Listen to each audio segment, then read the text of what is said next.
Bien-aimés de Dieu, shalom, shalom. En tout cas, content de vous retrouver, d'ailleurs très nombreux ce matin dans ma tranche d'émission intitulée « Le bonheur dans l'adversité ». Le bonheur dans l'adversité. Bien-aimés, le bonheur dans l'adversité, c'est une émission qui met à votre disposition les clés essentielles de la vie chrétienne pour vous permettre à percer dans votre destinée malgré les pierres, les obstacles, les épines que le diable utiliserait comme un dispositif spirituel pour vous empêcher d'y accéder. Ce matin, j'ai choisi un thème important qui s'intitule « La méditation de la parole de Dieu ». La méditation de la parole de Dieu. Qu'est-ce que j'entends par la méditation de la parole de Dieu? La méditation de la parole de Dieu n'est autre qu'un exercice spirituel qui consiste à réfléchir profondément sur la parole de Dieu de manière à la mûrir pour en recevoir une orientation divine pour notre existence, pour notre destinée. Et bien aimé, ce matin, j'invite donc à lire cette portion des Écritures qui se trouve dans Josué chapitre 1, le verset 8. Que ce livre de la loi ne se éloigne point de ta bouche, médite-le jour et nuit pour agir fidèlement selon tout ce qui est écrit, car c'est alors que tu auras du succès dans tes entreprises, c'est alors que tu réussiras. Que ce livre de la loi ne se éloigne point de ta bouche, médite-le jour et nuit pour agir fidèlement selon tout ce qui est écrit. Car c'est alors que tu auras du succès dans toutes tes entreprises, c'est alors que tu réussiras. Amen. Oh, amen, amen. Bien-aimés, donc voyez combien de fois que la méditation de la parole est d'une importance très très capitale dans la vie d'un croyant. C'est la raison d'ailleurs pour laquelle Dieu, avant de confier la mission à Josué de conduire les enfants d'Israël dans la terre promise, va lui dire de lire et de méditer au quotidien la parole de Dieu et d'agir fidèlement. Ce n'est que dans cette circonstance-là que ce dernier pourra connaître du succès et pourquoi pas réussir dans toutes ses entreprises. Et aujourd'hui, cette parole qui s'adressait particulièrement hier à Josué s'adresse de manière générale à tous les croyants, à tous les chrétiens qui voudraient percer, qui voudraient connaître du succès et surtout de la réussite dans toutes leurs entreprises. Alors, bien-aimés, je vous invite à vous accrocher à la parole de Dieu, à penser, à réfléchir profondément sur la parole de Dieu,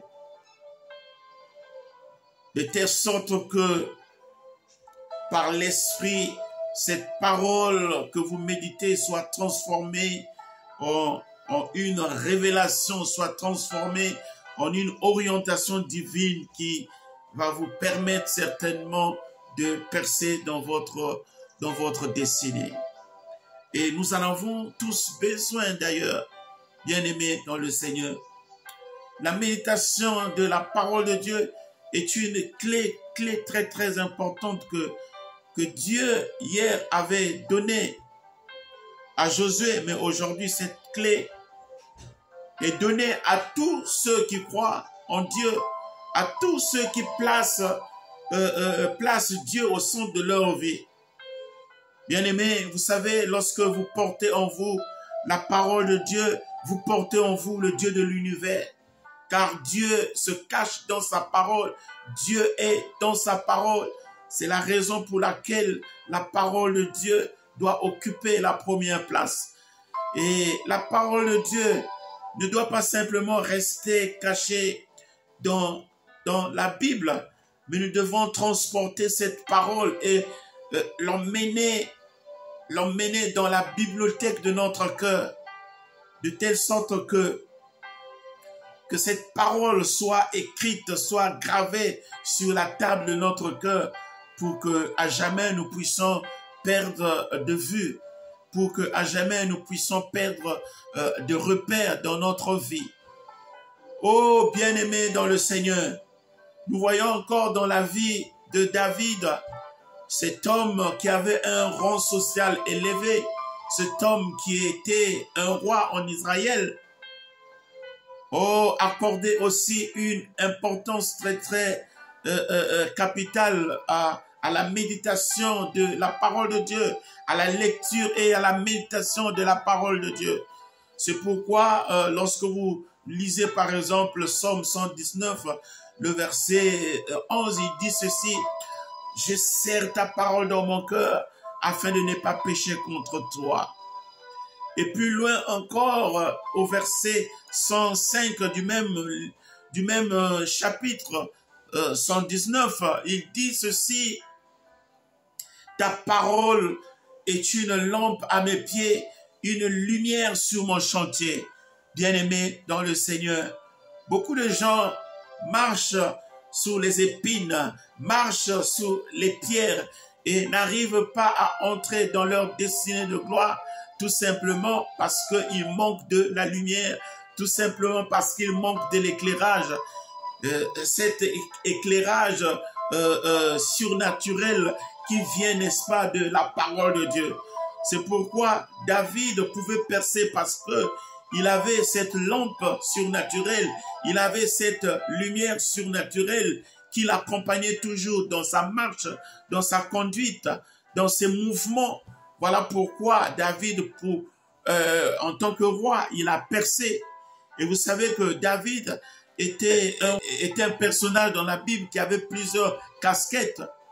Il était un berger, il était aussi un soldat, il était aussi un musicien, il était aussi roi.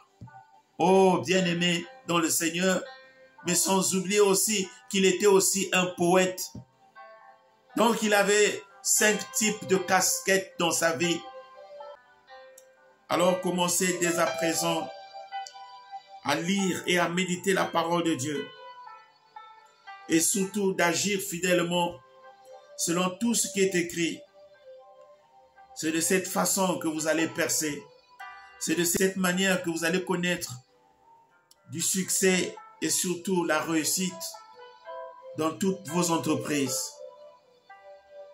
En tout cas, c'était un plaisir encore ce matin d'échanger avec vous. Que la paix de Dieu qui surpasse toute intelligence humaine puisse garder votre cœur et penser en Christ Jésus. Pour terminer, bien-aimés, j'allais dire ceci, n'oubliez pas d'activer la cloche de notification et surtout de vous abonner si vous désirez encore suivre mes émissions dans les jours ultérieurs. Que Dieu vous bénisse.